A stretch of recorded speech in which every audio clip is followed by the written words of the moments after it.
Bueno, en la parte 5.1 de la práctica 5 mediremos si nuestros transistores funcionan. Es el 2N2222, el TIP 547 el BC y BC 558. Ok, primero haremos las combinaciones ya con el multímetro en su parte para medición de diodos. Aquí empezamos con las combinaciones. No nos da nada. Normalmente si lo hacemos al revés. Y entonces el común es la pata del medio. Entonces con el positivo.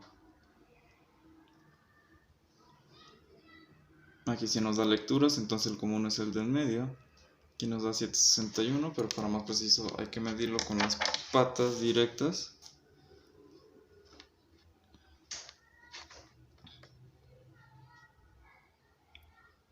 Nos da 755.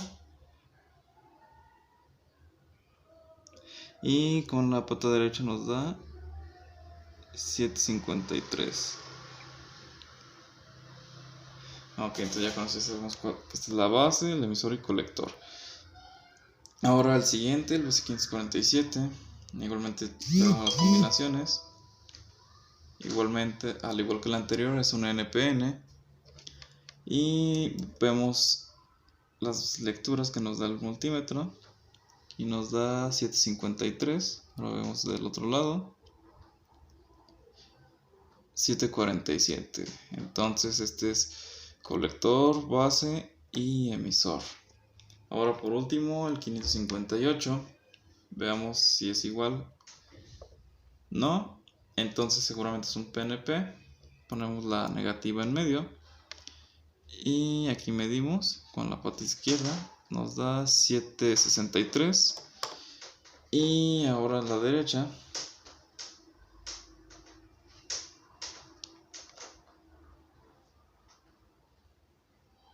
Nos da 769.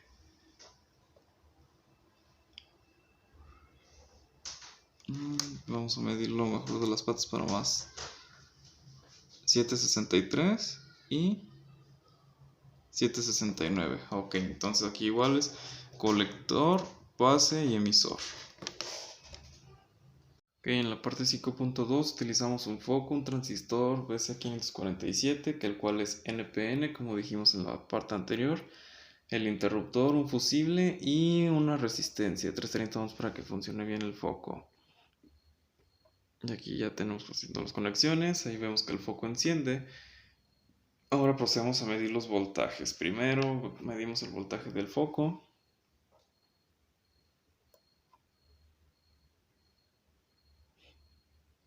Digamos que es de 1.17, 1.20 voltios más o menos.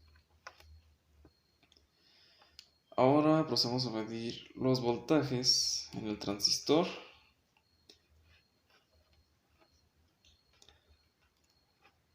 Aquí de la base al emisor. Vemos que hay 0.87 voltios, muy poquito. Y ahora del emisor al colector. Vemos que hay 0.37 voltios. Y entonces, ahora procedemos a medir. Bueno, aquí si se los encajo en la parte parece que hay más. Pero aquí, ahí está 0.65 y 0.86 voltios de la base al emisor. Y aquí 0.65 del emisor al colector. Ok, ahora sí pasamos a medir las corrientes en nuestro transistor.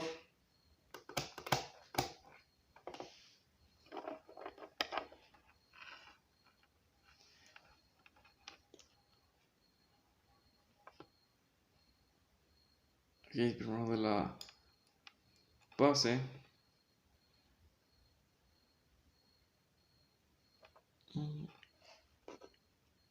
Y procedimos a medir las corrientes primero de la base.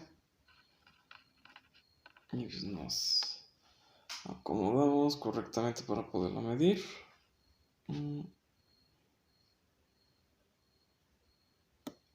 Listo, ya nos ubicamos, a ver si sí le atiné. Ahí está, Los que son como 6 miliamperes, bueno, 3 miliamperes, ya que ahorita se estabilizó, la de la base.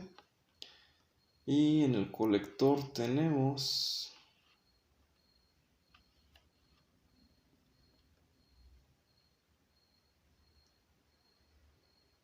aquí sí es de un poco más, como 20 miliamperes, 28.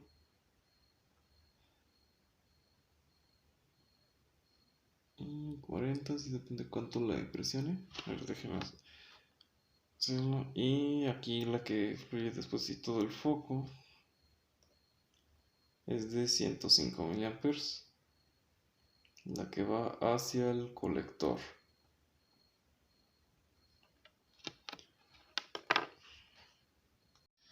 Ok, ahora en esta sección 5.3 se cambió por un transistor 558 y ahora funciona al revés.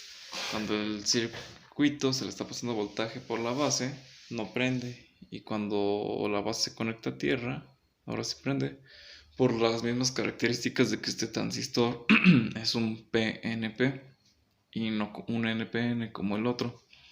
Ok, ahora procedemos a medir los voltajes en la carga primeramente. Aquí vemos, tiene 1.10 más o menos. Ahora entre la base, entre el emisor y colector, vemos que es de 1.27. Y ahora del colector y la base, que es de 0.82. Y entre la base y el otro, los puse al revés, de 0.47 voltios. Ok, y ahora las corrientes nuevamente de la base y el colector. Y ajustamos el multímetro.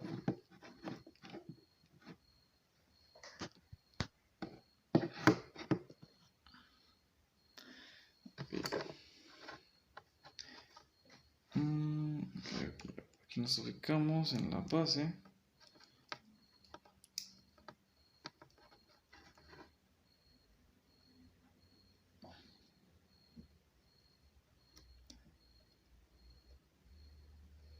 Bueno, aquí puse los cables al revés, pero aquí vemos que son como casi un...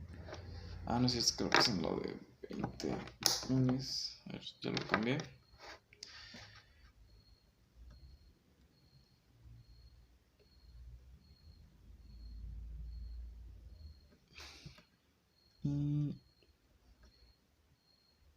Aquí vemos que es como un miliampere, más o menos lo que hay en la base.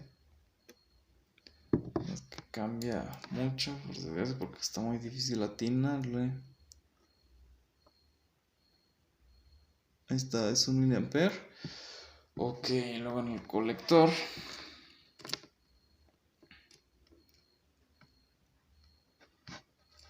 es que se enredan los cables. Ok, aquí procedemos. Vemos que igualmente es de muy poquito, son como 4 miliamperes. Y aquí finalmente el emisor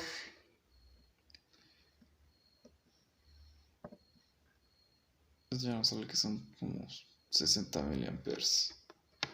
Y sería todo por esta sección.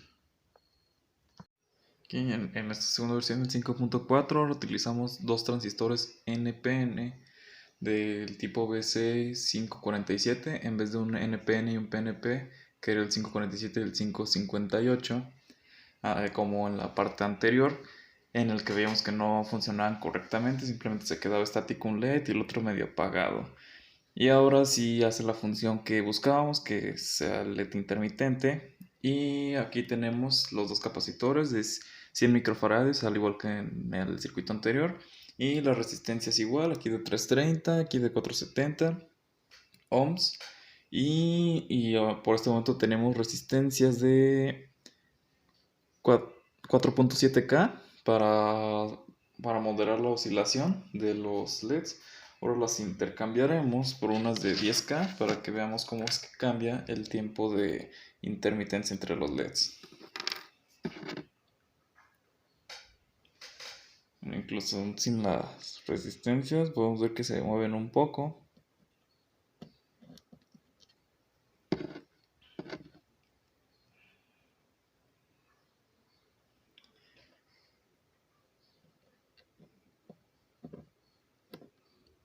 Ok.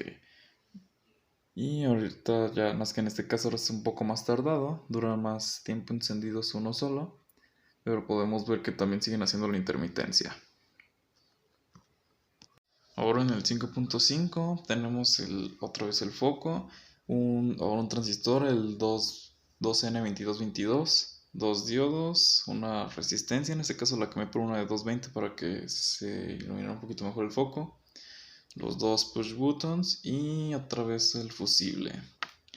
Ahora en este caso era ver la lógica del circuito, y la lógica es que es una especie de compuertador, ya que presionando cualquiera de los dos botones el foco encenderá, como podemos ver. Aquí presiono uno, enciende, y presiono el otro y también enciende. Aquí en el 5.6 igualmente la lógica es presiona compuertador. Tenemos aquí ahora dos transistores, el BC547 y el 2N2222. Ahora, y el foco. Y ahora veremos que con los dos botones se enciende, pero podemos ver una clara diferencia en la intensidad. Por ejemplo, aquí utilizando el 2N2222, como podemos ver, enciende perfectamente, pero con el BC547 enciende muy apenas. Y esto puede ser debido a la ganancia, que el 2N tiene una ganancia muy grande y el BC muy poca. Aquí igualmente tenemos el fusible para poder limitar esta corriente y no dañe nuestros circuitos. Pero sí, como podemos ver, es una compuerta OR, pero con la clara diferencia en la intensidad con lo que se ilumina nuestro foco.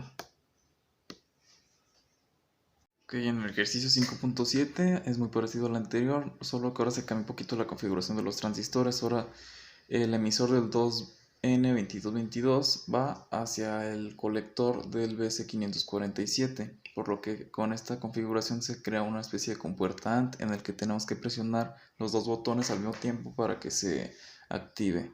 Aquí, por ejemplo, los presionamos individualmente y no pasa nada, pero si los presionamos al mismo tiempo, se enciende.